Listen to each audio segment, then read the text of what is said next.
بەناوی خوای بەخشندەی میهرەبان سڵاوتان لێبێت بەڕێزان لە بەرنامەی ئەمڕۆ سەرەسەر چەند پرسێک دەکەین لاوانە پرسی موچە هەروە پرسی نردنی پارە لە بەغداوە کە بڕیادراوە بۆ سێ مانگ 700 میلیارد بنێردرێ ئەمڕۆ لە بانکی ڕافیدەینەوە 250 میلیارد خراوەتە سەرژماری وەزارەتی دارایی حکوومەتی هەرێمی کوردستان هەروە پرسێکی تریش هەیە ئەویش پرسی هەڵەشانەوەی ئەنجومەنی پارێزگەکان نێرێ لەلایەن دادگای فدراڵی لیکەوتەکانی چی دەبێت هەروە سەبارەت بە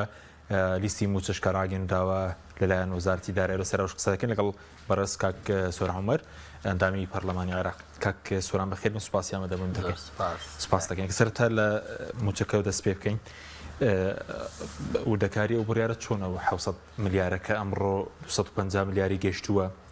لە بانکی ڕافیدەینەوە بۆچی هەمووی بەیەکەوە نایە و 700 میلیارە بەناوی خوای بەخشندەی میهرەبان لە ڕاستیە کاک حەکیمەوەی کە ئێستا دەگوزارێ و ئەوەی کە هەرێمی کوردستانی پیا تێدەپەڕێە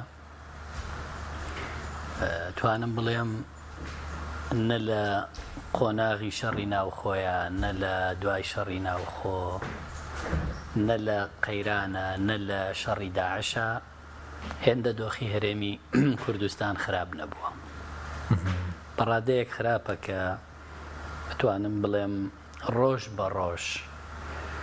کە دەچینە پێش ئەوەی کە هەی بووە ئەوەی کە ڕەخنەی لەسەر بووە ئەوەی کە تێبینی لەسەر بووە ئەوەش لەدەسەدرێت یعنی تەماشا بکە هەرێمی کوردستانی ئێستا دوایین دامەزراوەی کە ئەنجومەنی پارێزگا بووە هەرچەنە بەداخەوە لە هەرێمی کوردستانە دوو جار هەڵبژاردن کراوە بۆ ئەنجومەنی پارێزگا ئەوی یاوانەتە دەمی بە نایاسایی هەرێمی کوردستان زۆر لە ئەو بابەتانەی کە پێشتر بە یاسا تەمەنی درێژ کردوتەوە و هەڵبژاردننی نەکردووە و زۆر شتی بەڕێ کردووە هەمووی نایاسایی بووە لە ئێستەیە کە دۆخی خراپە کەوتۆتە بەرنەشتەری محکەمەی ئیتیحادی و کەوتۆتە ژێر ڕەحمی ئینتیقام و تۆڵەسەندنەوەی حکوومەتی عێراقی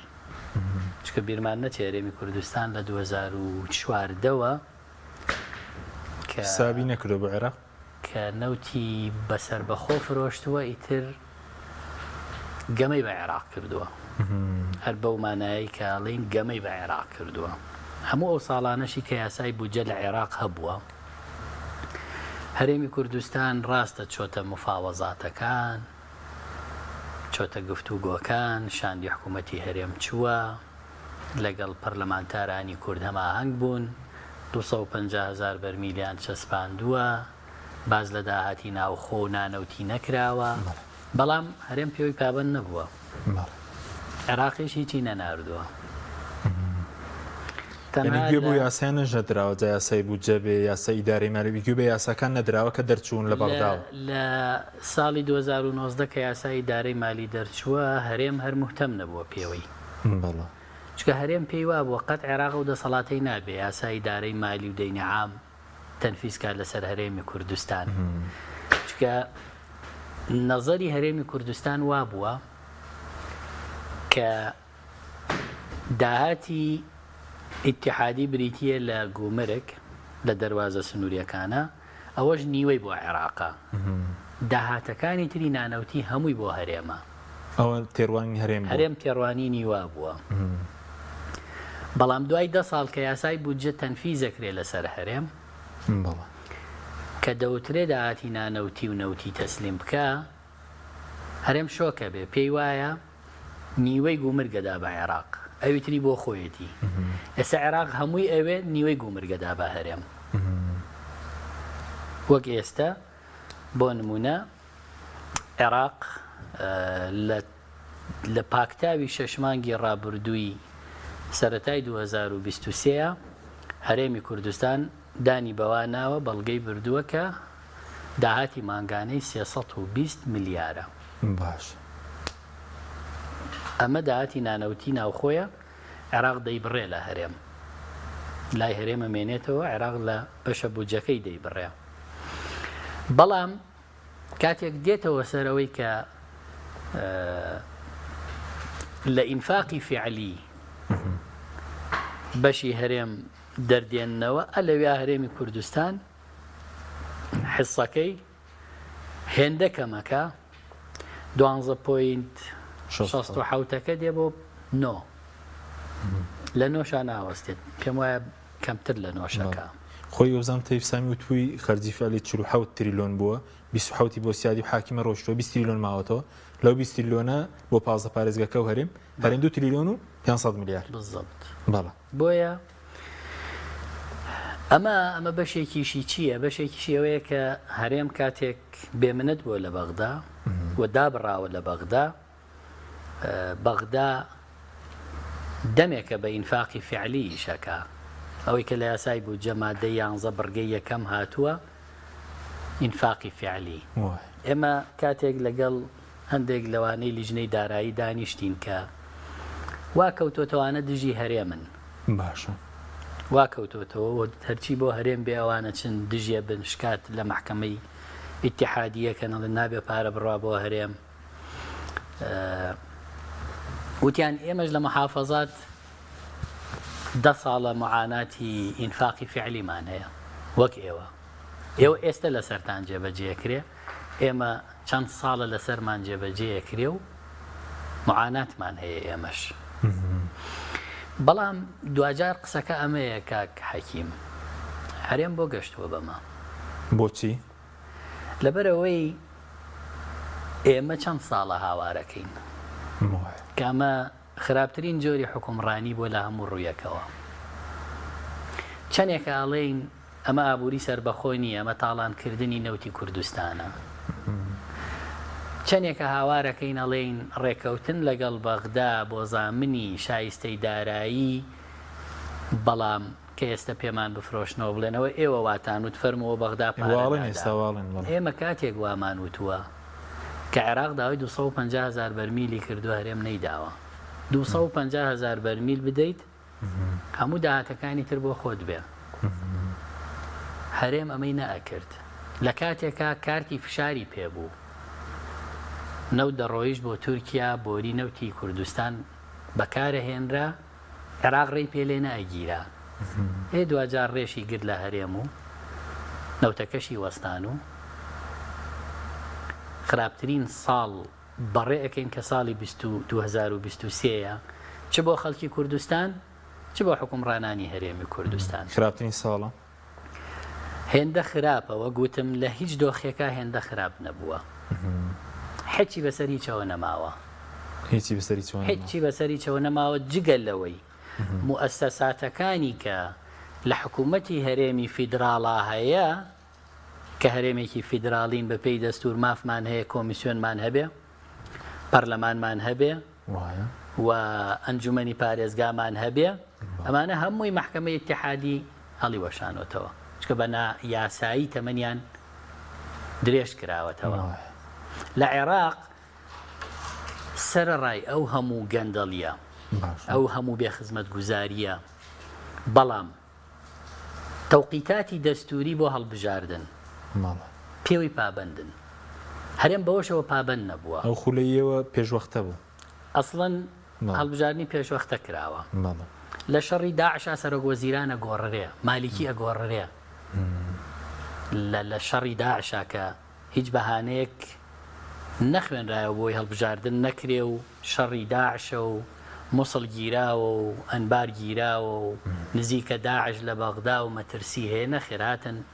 کەرکوچیان لە دەستدا بوو هاتن انتخاباتیان کردووە هەرێمی کوردستان ئەوەی کە دەبوو ببێ بە نمونە بۆ عێراق بۆ پێشکەوتن ئێستا بۆ بە نمونەیە کە بینیت ئەڕۆین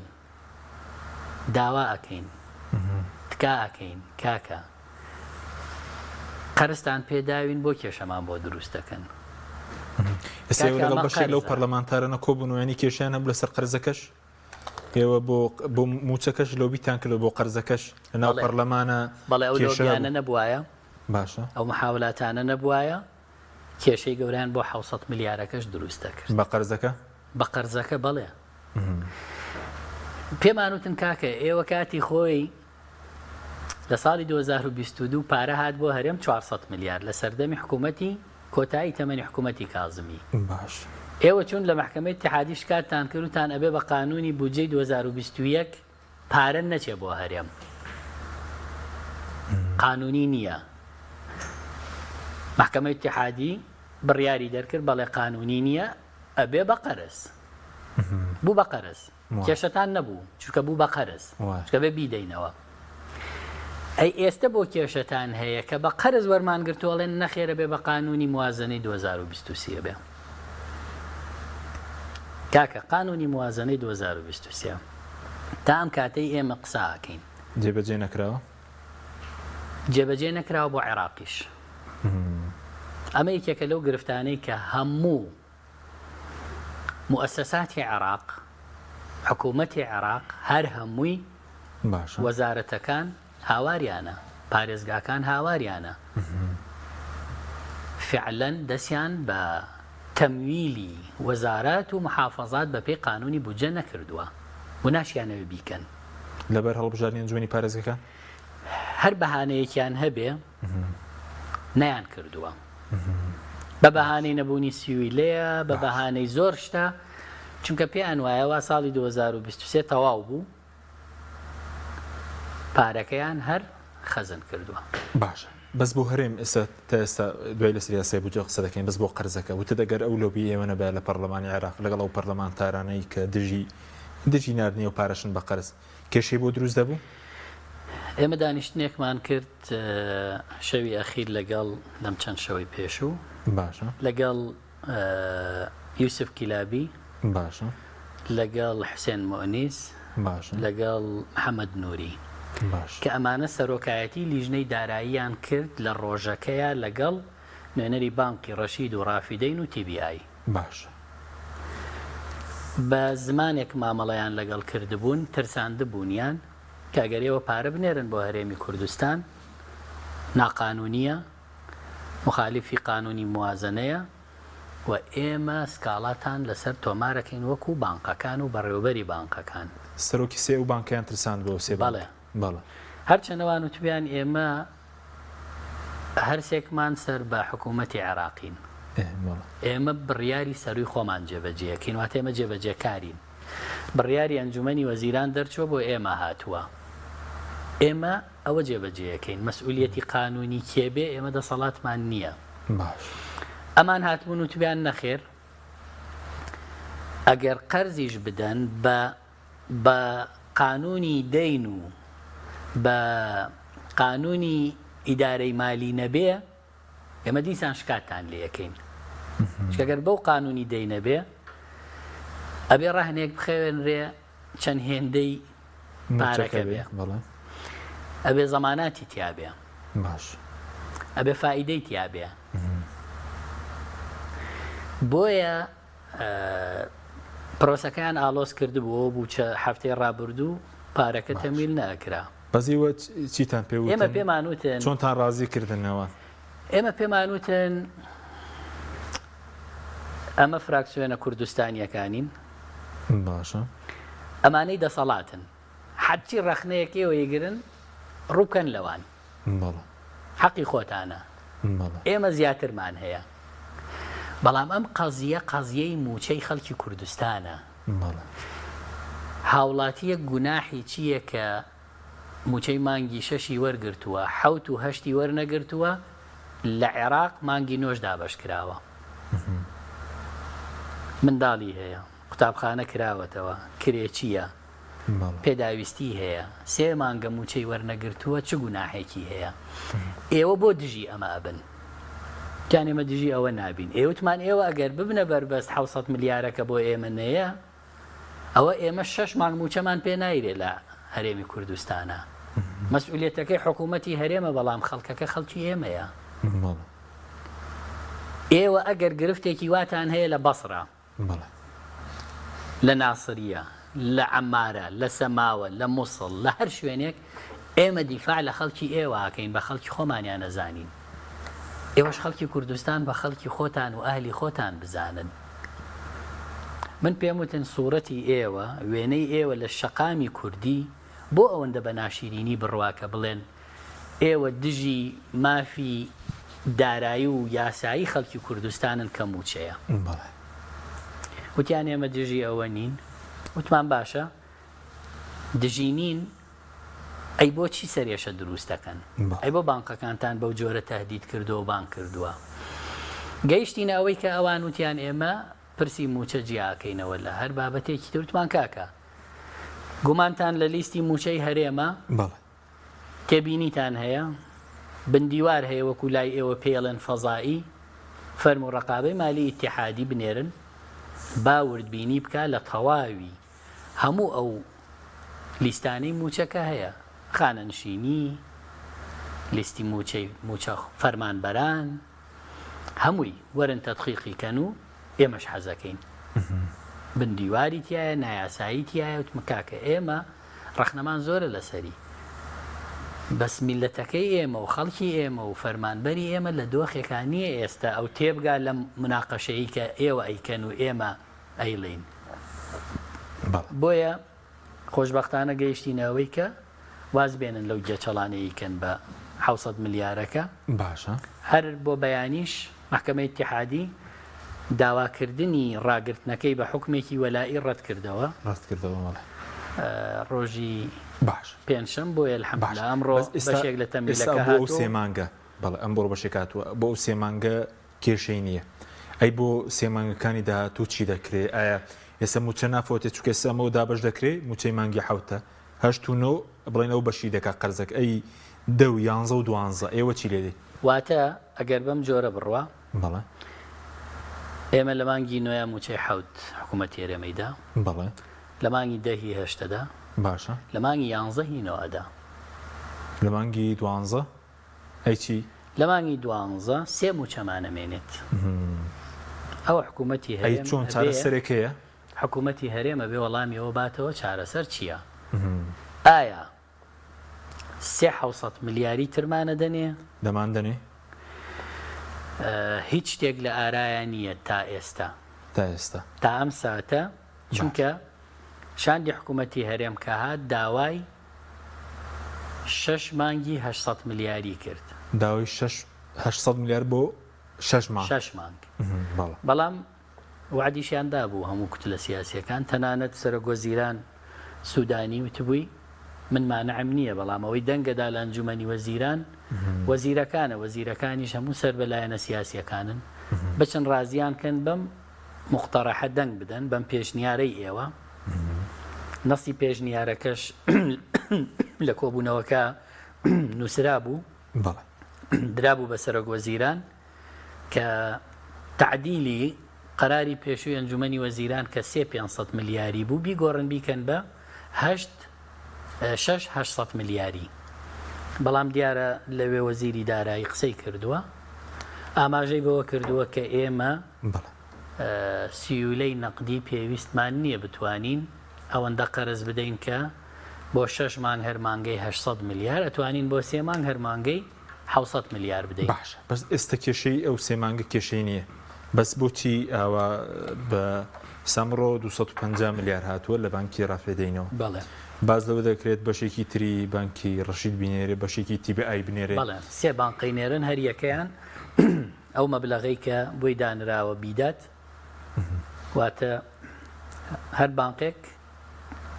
بەشی نیسبەکەی خۆیە نێرە ئیتر بەیانی یا دوو بەیانە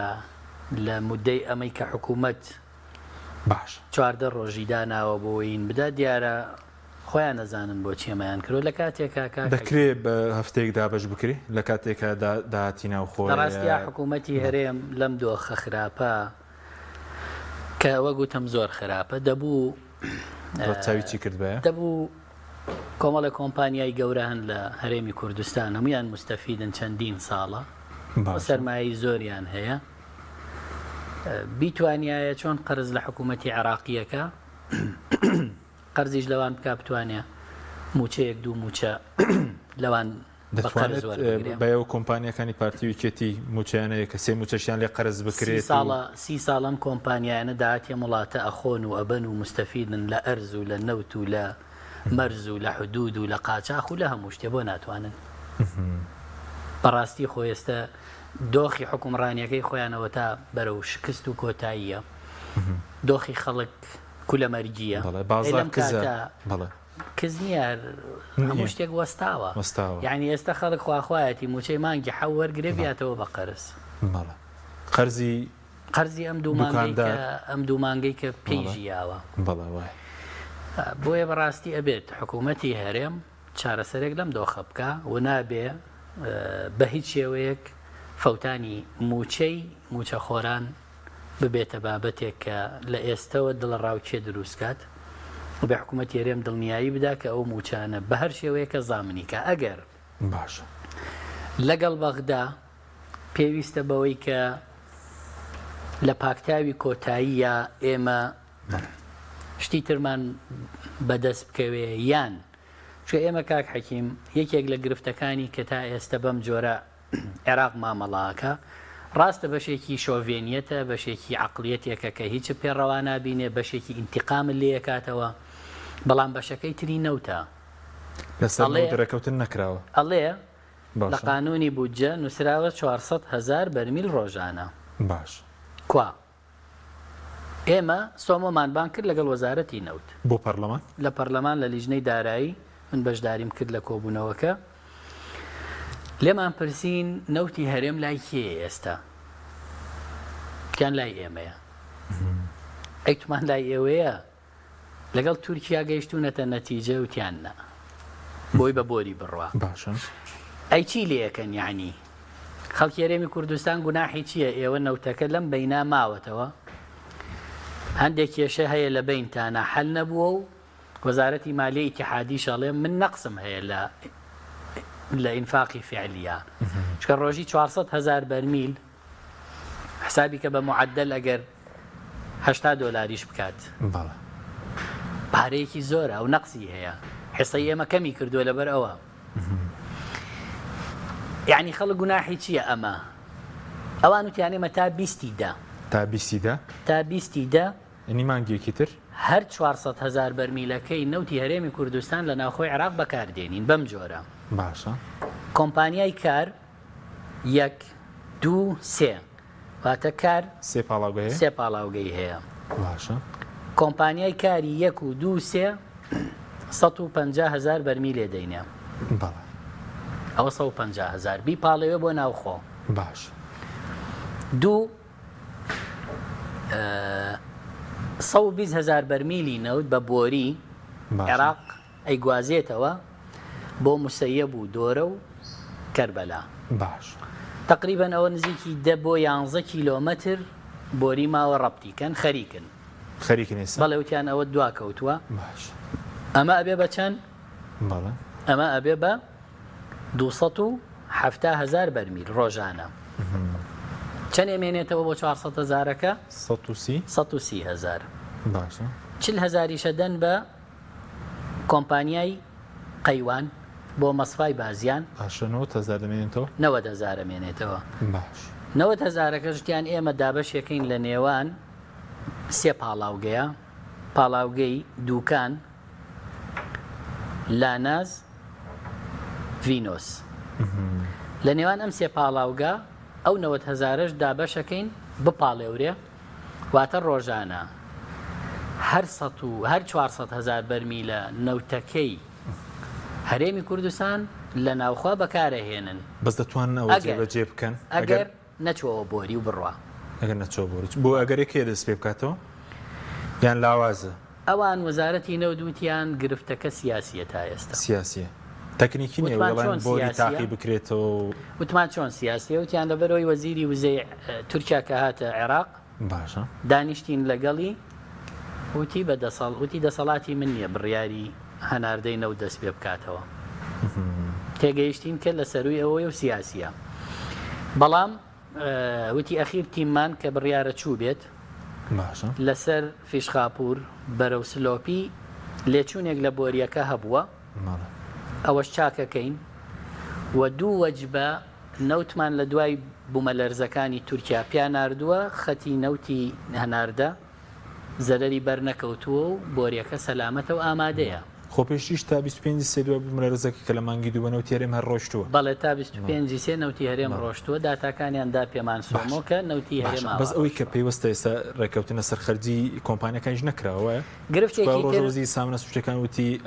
عێراق 6 دلار دەدا ئێمە داوای 31 دلار دەکەین بۆ بەرێنان و گواستنەوە بەڵێ یەکێک لە گرفتەکانی تر بۆ مەسلەی نەوت خەرجی دەرهێنانەکەیەتی حکوومەتی هەرێم چۆچی کردووە گرێبەستی شەراکەی کردووە باشە بە کۆمپانیاکەی وتووە وەرە تۆ خۆت نەوت بدۆزەرەوە خۆت مەصرف بکە کە گەیشتە بەرهەم لە بەرهەمەکە مەصرفەکان وەرگرەوە چکە لێمان پرسین شاندی حکوومەت کە هاتن وتمان بۆ کولفەی نەوتی ئێمە دەرهێنانی زۆرە دوو بەهانەیان هەبوو یەکێکیانەوە بوو کە ناوچەی ئێمە کە نەوتی لێت دەردەهێنرێ ناوچەی شاخاوی و سەخت و چینەکانی کە لە ئەبڕێ کولفەی زیاترە باشە بەڵام سۆمۆ وەزارەتی نەوتیش باسیەوەیان کوتیان بەڵێ وایە بۆ نمونە ئێمە هەرزانترین تێچووی نەوتی بەسڕەیە لە سەدحە لە بیابانە وەک ناوچەی ئێوە نییە ناوچەی شاخاوی و چەند کیلۆمەتر قوڵ و چی و بیرەکان بۆیە ئەوان تێچویان کەمترە بەڵام ئەو سیعرەی کە 1960 دینارە بۆ تێچووی دەرهێنانی هەر بەرمیلێکی نەوت لە عێراقا ئەوە لە بوجەدانرا بەڵێ پێمانوتن ئەم نرخەتان لەسەر چ بنەمایە دەرهێناوە پێمە لەگەڵ شاندی حکوومەت ئەو شەوە کە کۆبووینەوە لیژنەی کوردەکانی لیژنەی دارایی و لیژنەی نەوت و گازیش لەوێ بوون وتیان ئێمە بەڵگەمان دەرهێناوە کە تێچووی دەرهێنانی نەوت لە عێراق لە 18 دلار و 16 دلار و تا 20 دلاری ژەیە ئەم ڕقەمی تەخمینی کۆمپانیاکانە کە ساڵانە دەریەکەن بەرحاڵ ئێمە پێمانوتن ئەم گرفتە شارەسەرکەن خەڵک حەقی چییە تۆ نەوت بە چەند دەرەهێنی و ئەو بە چەنە و ئەم چەند و چوونە گرنگەوەیە ئەمەش چارەسەر بکەن حسابێکتا لیژنیان دروست کردو پێکەوە هەردوو وەزارەتی نەوت و سامانە سروشتەکان بۆ چارەسەرکردنی من داوام کردوتم کاکە ئێوە ئەوە تا نەوتی هەرێمی کوردستان تا 20 دە بەکارەهێنن هەر 400,000ەکەی هەمووشی لە ناوخۆ ئەپاڵێورەیە باشە ئەی حیسەی سوتەمەنی ئێمە خۆ ناکرێ ئێمە بنزین بە تیجاری بکڕین گاز و غاز و هەمووی بە تیجاری بکڕین نەوتی سپی ماڵان بەرەو مەوسیمی زستان وتیان لیژنەیەکمان دروست کردو لە وەزارەتی نەوتی عێراق لەگەڵ وەزارەتی سامانە سروشتەکان بۆی بزانین پێداویستی ناوخۆی ڕۆژانەی ئێوە و نەوتی سپیوانەتان چەنە بە پێ ئەوە بەڵێ ئێمە لە دوای ئەوە تەمویلی سوتەمەنیتانەکەین وەک هەر پارێزگایەکی تری عێراق ئێستا نەوتی سپی دابین دەکەن سۆمۆی قسەیەکی کرد کە ڕۆژە لە پەرلەمانی عێراق بوو بەڵێ وتیان ئێمە کە 400,000ەکەمان لە ناوخۆ بەکارهێنا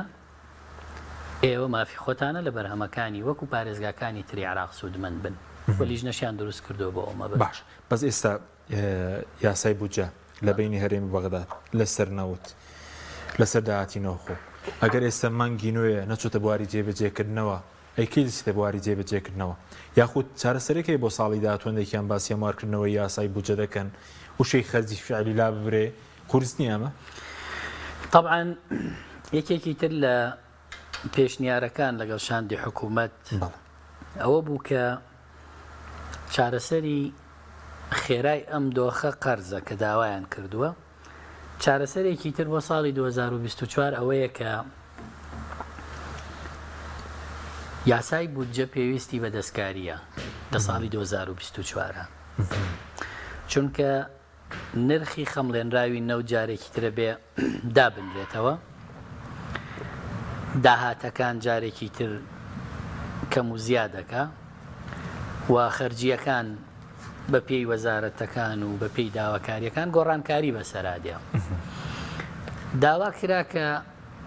حکوومەتی عێراقیش خۆی نەقدی هەیە لەسەر کۆمەڵێک بڕگە بۆیە چۆتە مەحکەمەی اتحادی و هێشتا یەکلایی نەبووتەوە بووی مادام حکوومەتی عێراقیش خۆی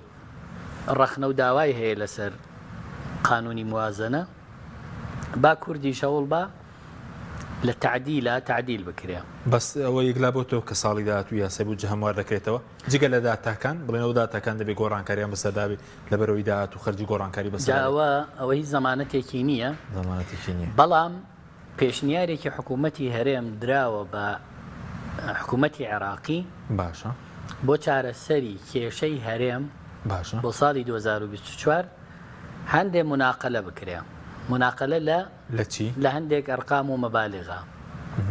بەستیجابە بۆ ئەمە بۆ مناقلەکە زۆر باشترە تا تعدیلەکە قورسە مناقلەکە ئاسانە باش بەس هەوڵێکە بوو خەرجی موچە بڵین خەرجی فعلی بڵین موچە دەربکرێت لە خەرجی فعلی ئەوەیە ئەوە بەو مناقلە معالجەی ئەوە توانرێ بکرێ دەتوانێت بڵین ساڵی داهات و یاسای بودجە بە تاواتی چێتە بواری جێبەجێکردنەوە کێشەی موچە نامێنێ یاخود بەو خوایە قورسە لەمپەر هەیە زۆرە باوەڕ بێ کاک حەکیم عێراق هیچ زەمانەتێک تاسەر نییە هیچ وعدێک زەمانی جێبەجێکردنی نییە باشە بەداخەوە درۆت زۆر لەگەڵەکەنەوانەی کە لەوێن بەشێکی زۆریان درۆت زۆر لەگەڵەکەن لە ڕوو شتێکن و لە داوای مافی خەڵکی کوردستانە شتێکی ترنجاری وای نایەن ناسیتەوە باوەڕکە بەشێکی زۆر لەوانەی کە لە هەرێمی کوردستان باشە خزمەت کراون باشە خزمەتی زۆر کراون مستەفید بوون شوقیان پێدراوە زەویان زۆر ئیمتیازاتیان پێدراوە کەچی بەشێک لەوانەی کە دژی هەرێ من ئەوانن بە چاوی خۆم بینیومە لە مەسلەی بە پارێزگابوونی هەڵەبجا چیت بینی ئەوانەی کە واژۆیان کردووە دژی بەوەی کە ینی نەکرێتە پارێزگە دەربهێنرێ لە دێنەوە شارەکان هەرێم لێرە پشوو دەدەن بەڵێ بە ڕەفاهیەت کەچی کە دێتە سەر مافی خەڵکی کوردستان زۆر عەجیب دژمانن پێیان ئەڵێین نان ناسیتەوە باشە بەزەی بۆ هەڵەبجە ئێوە خۆ لە بیشتان کرد بوو سەری نەگرتی بوو ینی هەردوو خرایەوە وعدێکیان بێوەنەدا بوو کە ئێوە سەردانی هەموو کوتلەکانتان کرد هەڵەبجە بکرێتە پارێزگا بەڵێ وعدیاندا بوو باشە و بەشی زۆری کوتلەکان وتیان ئێمە پابندین بە وعدەکە بەڵام لە ناو پەرلەمانسی ڕوویدا لە سەرووی هەمویانەوە کوتلەی فراکسیۆنی دەوڵەت قانونی مالیکی ئەوان 27 ئیمزایان لە ساتی دەستپێکردنی کۆبوونەوەکە کە نیسابە ژمێردرا تەقدیم کرد و چوونە دەرەوە جێگری سەرۆکی پەرلەمان بەڕێز موحسین مەندەلاوی وتی کاکە ئەمە 25 واژۆی دەوڵەت قانونە باشە جگە لە دەوڵەت قانون هەندێکی تریشی تیا بووە لە شیعەکان باشە ئەڵێن ئەبێ بڕگەی هەڵەبجە لە بەرنامەی کار دەربهێن بۆ چەند پەرلەمانتە دەتوانن لای بێرن بڕگەیەک ئەو 25 لە ڕووی یاساییەوە دەتوانن داوا بکەن هەرچەندە بوو ئەم داواکردنە بخرێتە تەسویتەوە نەیخستە دەنگدان جێگری سەرۆکی پەرلەمان وتی من ئیحراج مەکەن بۆیە با ڕێز لە واژۆکانیان بگرم وعد بێ بەیانی لە بەرنامەی کارایە ئەمە ڕۆژی دووشەمی ڕابردوو ئێمە زۆر گفتوگۆمان کرد ڕوبەڕوو لەسەر مینەسەی سەرۆکایەتی لەگەڵ جێگری سەرۆکی پەرلەمان و جێگری یەکەم هەردووکیان چکە سەرۆکی پەرلەمان نەهاتبوو کە نەژ هاتبوو بەداخەوەی لێم سوننەکان هاوکاری دەوڵەت قانون بوون بۆی هەڵەبجە نەکرێتە پارێزگا بەڵێ بیانوان چی بووە وانیانەی بیانوەکەیان کاتێک کە گفتوگۆمان لەگەڵ کردنەوە ئەوە بوو کە ئەوان بەرەو هەڵبژاردننی ئەنجومەنی پارێزگاکانە ڕۆن لە 25/12 نایەنەوێت دەرگای بە پارێزگابوون لە عێراق بکرێتەوە چونکە ئەڵێن ئێمەژی حراجین لە بەردەم داواکاری زۆر لەو قەزایانەی کە مافی بە پارێزگابوونیان هەیە و چەند ساڵە داواکەن ئەگەر هەڵەبجە بکرێ هەمووی بە دوایە دێ عێراقە بێ بە 30 پارێزگا ئێوەتماخی چێکا با بێ بە 30 پارێزگا هەڵەبجە جیا بکەنەوە لەوەی کە تەلعفەر داواکە لەوەی فاو داواکە لەوەی کوێ داواکە هەڵەبجە لە بەرەوە نیە جوگرافیاکەی ئەوەندە گەورەیە حەقی پارێزگایە نفوزەکەی ئەوەندە زۆرە حەقی پارێزگایە هەڵەبجە لانی کەمی وەفای عێراقە عێراقیەکانە بۆ ئەو قوربانیەی کە لە 1970 بەدەستی ئەو ڕژێمە لە ناوچووە داوێتی پێمان وتن عێراقی نوێ کە دروست بووە لەسەر ئێسک و پرووسک و بەشێک لە قوربانیەکانی کورد و هەڵەبجە و ئەنفال و کیمیایی دروست بووە. ئەمە وەفایەکی کەمە. هەندێکیان پێیان وابوو کاکە ئەمە موازنە ئەگۆڕێ و میزانی هەرێم زیادەکا و زۆر لەم قسانە. توان کاکە ئێمە لە هەرێمی کوردستان بە قانونی پەرلەمانی کوردستان کە حەقی دەستوری خۆمانە، ئەگە قانونێک لە هەرێم هەبوو ئەو لەوێت بۆ ئەوەی ئێمەیە، ئێمە کردومانە بە پارێزگا، پارێزگارمان هەیە، قایمقاممان هەیە، بەڕێوەبەرایەتیە گشتیەکانمان هەیە. ئێمە ئەمانەوێت لە عێراقیشە ئەم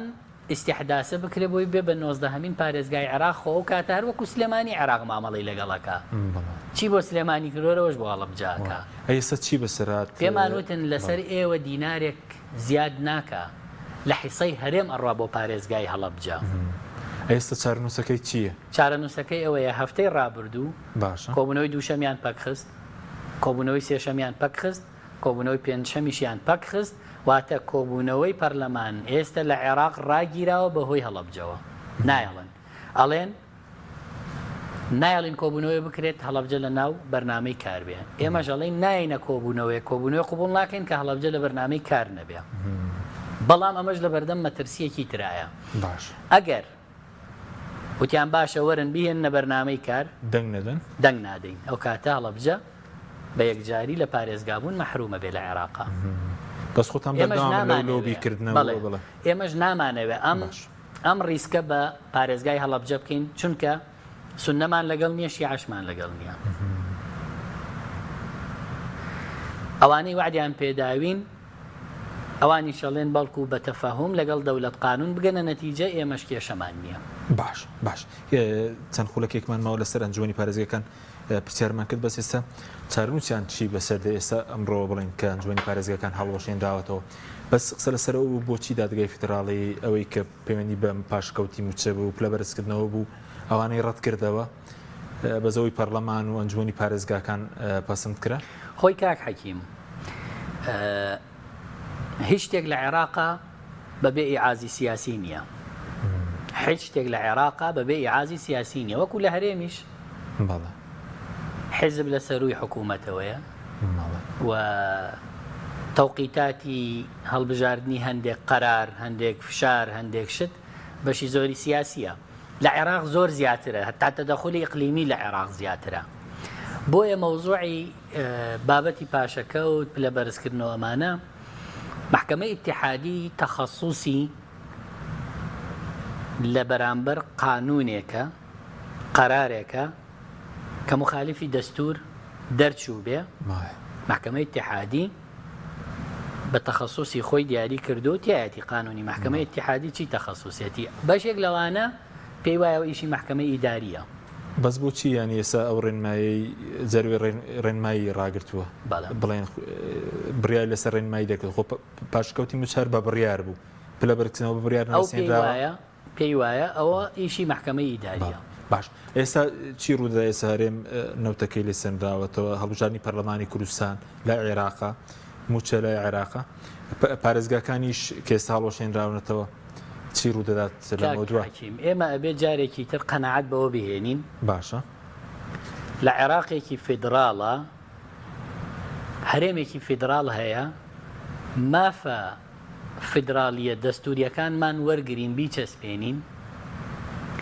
پێشتر دەوڵەت بووین لە ناو دەوڵەتە احتیرامیمان نەگرتووە، خراپ بەکارمان هێناوە نەتیجەکەی بووە. بەڵام ئێستا بێت دان بەوا بهێنین باشە عێراقیش مامەڵەی مرکزی نەکا، مرکزیت لە عێراقا نەماوە، حکوومەتی مرکزی ناوێکی قانونی و دەستوری نییە، حکوومەتی فیدراڵیتەوە، حکوومەتی ئیتیحادیە. حکوومەتی ئیتیحادی دیارە دەسەڵاتەکانی، هەرێمی فیدراڵیش مافەکانی دیارە. بینەوە ئەمە بکەین، تازە ئێمە جارێکی تر ناگەینەوەی کە هەمان بۆ ئەومان لەدەست داوە. هەڵی دەسەڵاتدارن لەسرە، بەڵێ هەڵە و شکستی حکومڕانیە. باشە دووە پرسیار مەسەلەی داهاتی ناوخۆ. ئێستا باز لەوەیە کە عێراق داوای هەموو داهاتەکە دەکات، بەس لێرە بازوور سوماتی زۆر زیاد کراوە. بۆچی دەستکاری ئەو بازوور سوماتانە ناکەن لەسەر خەڵک کەم بکرێتەوە لە کاتێکەکە عێراق خۆی ئێستا داوای ئەو داهاتە ناوخۆیانە دەکەن؟ ئێمە لە کۆمەڵی دادگەری باشە وەکو حیزب باشە ئێستا خەریکی تۆمارکردنی سکاڵین لەسەر زیادکردنی باج و ڕسومات بە ناقانونی کە باج و ڕسومات و غەرامات لە هەرێمی کوردستان بە قەراری مەجلیس وزەرای ئیقلیم کراوە کە تعدیلی قانونی پێکراوە دەستکاری قانونیان کردووە کە ئەمانە هەمووی ناقانونین بەڵێیکەینەوە لەکوێ لە محکەمەی ئیتیحادی خۆتان حازر کردووە خەریکین خەریکم بەڵێ سوپاس دەکەین نەمەویست باسیکەم بەس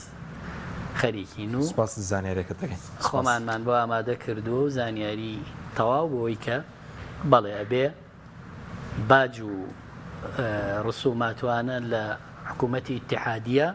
هاوسەنگ بکرێت ئەبێ وەکو یەک بێ ناکرێ من لە سلێمانی باج لەسەر کاڵایەک شتێک بە جۆرێک بەمول لە محافەزەیەکی تری عراق بە جۆرێکی تر بێ بەڵێ سوپاس ئەبێ وەکو یەک بێ سوپاس کاک سۆران عومەر سوپاسیان دەبوون دەکەین سوپاس بۆ ئێوە. سوپاس بۆ بینی ڕاین بڕە سوپاس بۆ هاوکارانم خواتان لەگەڵ